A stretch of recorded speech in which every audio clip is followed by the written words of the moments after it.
وَآتَاكُم مِّن كُلِّ مَا سَأَلْتُمُوهُ، اللہ نے وہ سب کچھ تمہیں دیا جو تم نے مانگا، بیوی، بچے، کھانا، پانی، گھر، مکان، ساری نعمتیں اللہ نے عنایت فرمائی، اور اتنی نعمتیں دی کہ وَإِن تَعُدُّوا نِعْمَتَ اللَّهِ لَا تُحْصُوهَا، کہ اگر تم اللہ کی نعمتوں کو شمار کرنا چاہو تو شمار نہیں کر سکتے ہو۔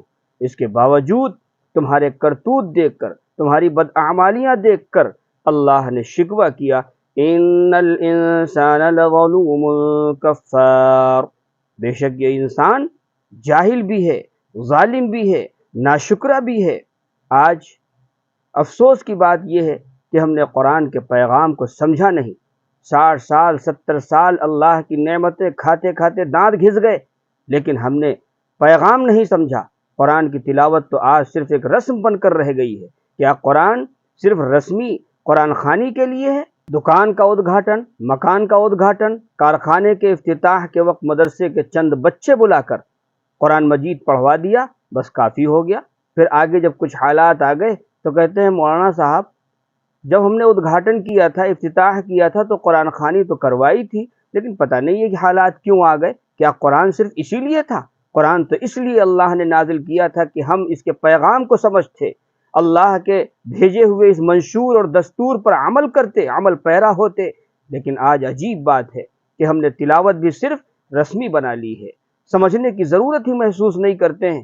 اور اتفاق سے جو لوگ پروگرام منعقد کرتے ہیں، درس قرآن کی مجلسیں لگتی ہیں، یا اسی طرح کوئی اور محفلیں لگتی ہیں، دینی پروگرام ہوتے ہیں، تو دینی پروگرام منعقد کرنے والے لوگ یہ سمجھتے ہیں، خود کو اپنے آپ کو اس کا مخاطب سمجھتے ہی نہیں۔ وہ سمجھتے ہیں کہ دوسرے لوگوں کے لیے پروگرام کراتے ہیں، کہ وہ اس کے مخاطب ہیں، اور جب قرآن کے مخاطب، قرآن کی آیات کا مخاطب ہم خود اپنے کو نہیں سمجھیں گے تو قرآن کے احکام پر عمل کی توفیق مل ہی نہیں سکتی ہے۔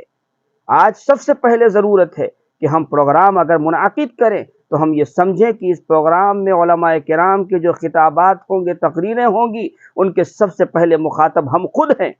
قرآن کی آیات کے مخاطب ہم خود ہیں، اللہ کے احکام کے مخاطب ہم خود ہیں۔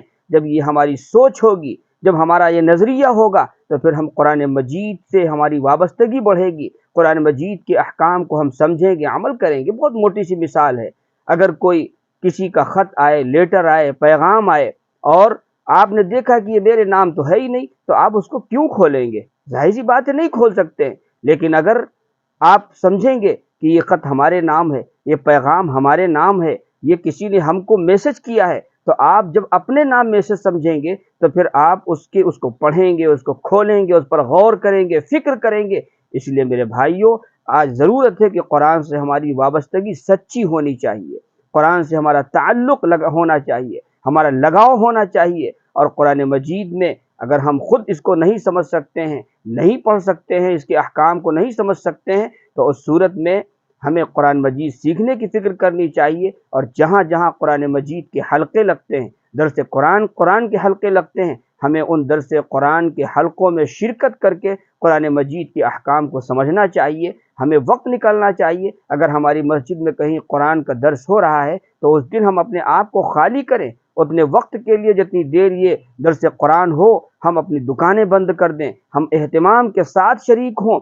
افسوس کی بات ہے ہم نے 60 سال 70 سال زندگی گزاری اور مر کر کے اللہ کے دربار میں چلے گئے، اور اللہ نے اگر پوچھا کہ تم نے ہمارا پیغام پڑھا تھا، ہمارا کلام پڑھا تھا، ہمارا میسج پڑھا تھا، کیا تم نے اس پر عمل کیا تھا، تو بتاؤ میرے بھائیوں ہم کیا جواب دیں گے؟